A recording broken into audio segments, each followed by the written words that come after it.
दुनिया की फार्मेसी बनता भारतवर्ष। दवाओं के क्षेत्र में भारतवर्ष विश्व भर में अपनी अग्रणी पहचान स्थापित कर चुका है। इसी कारण से वर्तमान समय में भारत को दुनिया की फार्मेसी की संज्ञा से अलंकृत किया जाता है।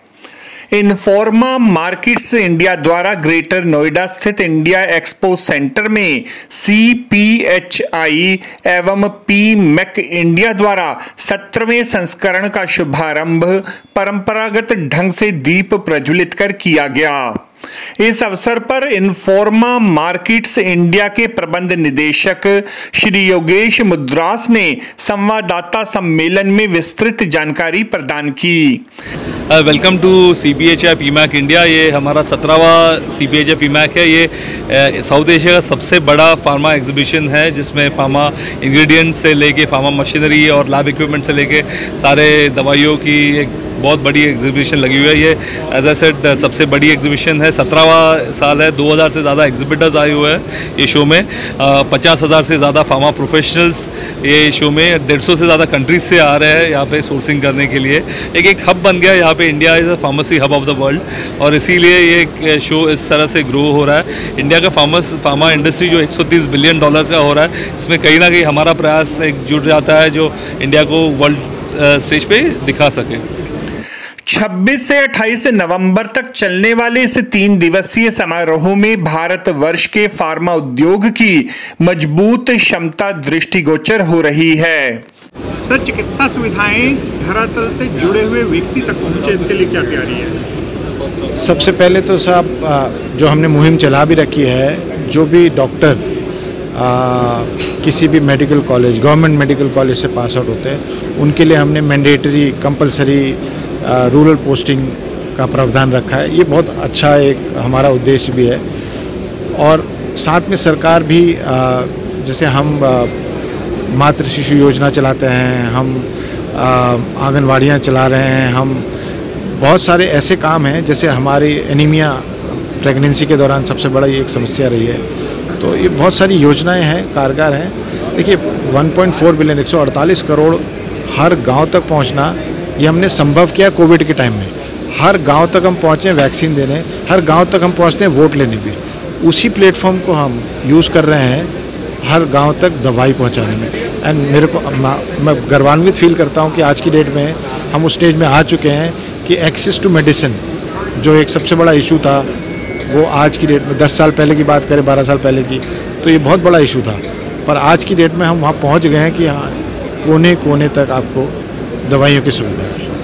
एक अनुमान के अनुसार वर्ष 2030 तक भारत का फार्मा बाजार 130 बिलियन अमेरिकी डॉलर व वर्ष 2047 तक 450 बिलियन USA डॉलर तक बढ़कर वैश्विक स्वास्थ्य की दिशा को एक नया आयाम प्रदान करेगा।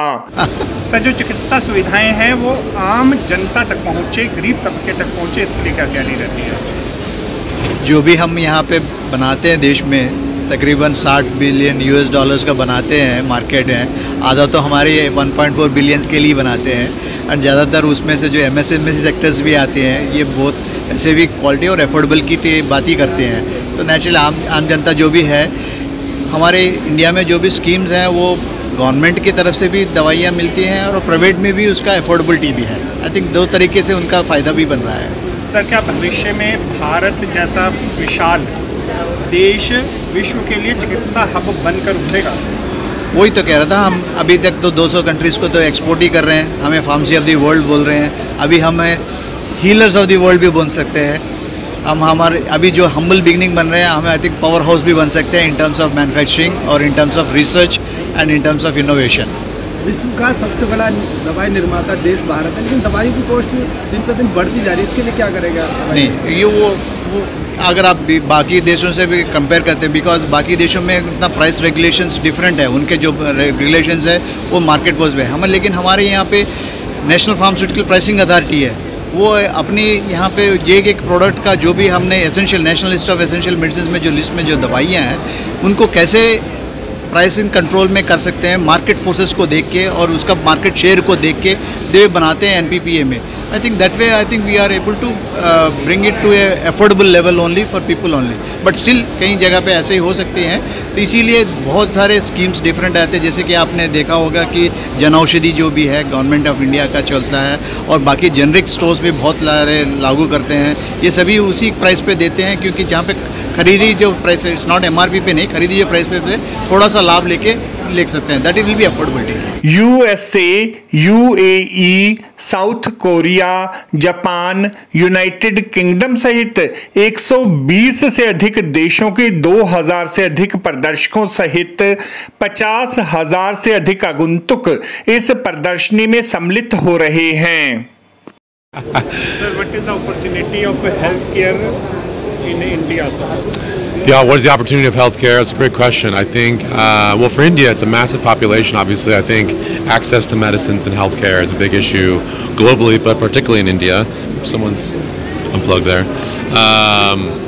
As you know, that's getting access to medicines and healthcare globally, whether it's through clinics or retail pharmacies, whatever that may be, distribution of medicine. This is a challenge globally, particularly to India with a large population.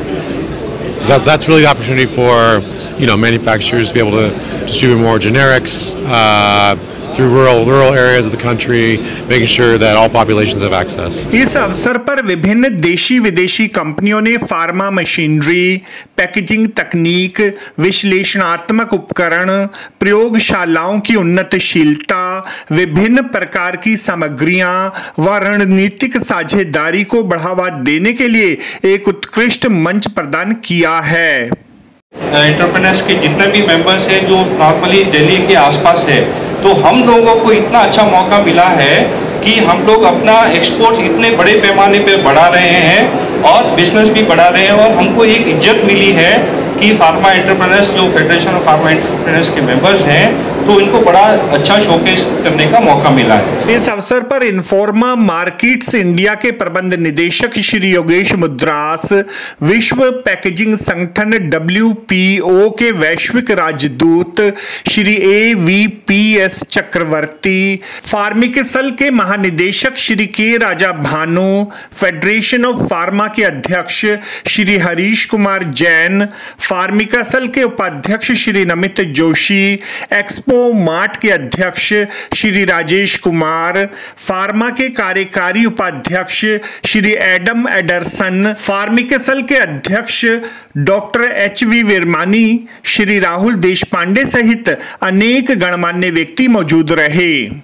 इस अवसर पर doctor Reddy's laboratories limited, Biocon limited, Glenmark life sciences limited, Morepen laboratories limited, Hetero labs limited, Lupin limited, Supriya life sciences limited, Tirupati life sciences limited, magma technologies, हॉर्मन, Venkatesh naturals, Vasudha group of companies, Prakriti life sciences private limited, Intertek technologies private limited, एनलॉन, मावी clean, Mac pharmaceuticals, स्नेस्मी techno private limited, KGN pharmaceuticals private limited, अमोरी India private limited, Dwarikadhish packaging, एक्यूप्रेक research labs private limited, SL splendid labs private limited, emerging technologies, RK laboratories, आर्ची मेडिज digital, petrel plus, bliss GVS pharma limited, F plus health care, pod tech जैसी प्रमुख कंपनियों सहित अनेक दिग्गज इस प्रदर्शनी में अपनी उपस्थिति दर्ज करवा रहे हैं। इस वर्ष एक्सपो को भारतीय फार्मास्यूटिकल्स उद्योग परिसंघ, फेडरेशन ऑफ फार्मा उद्यमी, international pharmaceuticals excipients council of India अर्थात IPAC और फार्मेकिसल सहित प्रमुख उद्योग संघों का भरपूर समर्थन प्राप्त हुआ। सारांश रूप से अगर कहा जाए कि इस वर्ष इंडिया एक्सपो सेंटर में दवा निर्माताओं का महाकुंभ उभरा है, तो यह कहना अतिशयोक्तिपूर्ण न होगा। आपको हमारी ये रिपोर्ट कैसी लगी जरूर कमेंट करें, इस वीडियो को लाइक करें, हमारे चैनल दास्तानी इंद्रप्रस्थ को सब्सक्राइब करें ताकि हमारी सभी आगामी रिपोर्ट्स सबसे पहले आप तक पहुंच सकें। Bureau report Dastani Indraprastha.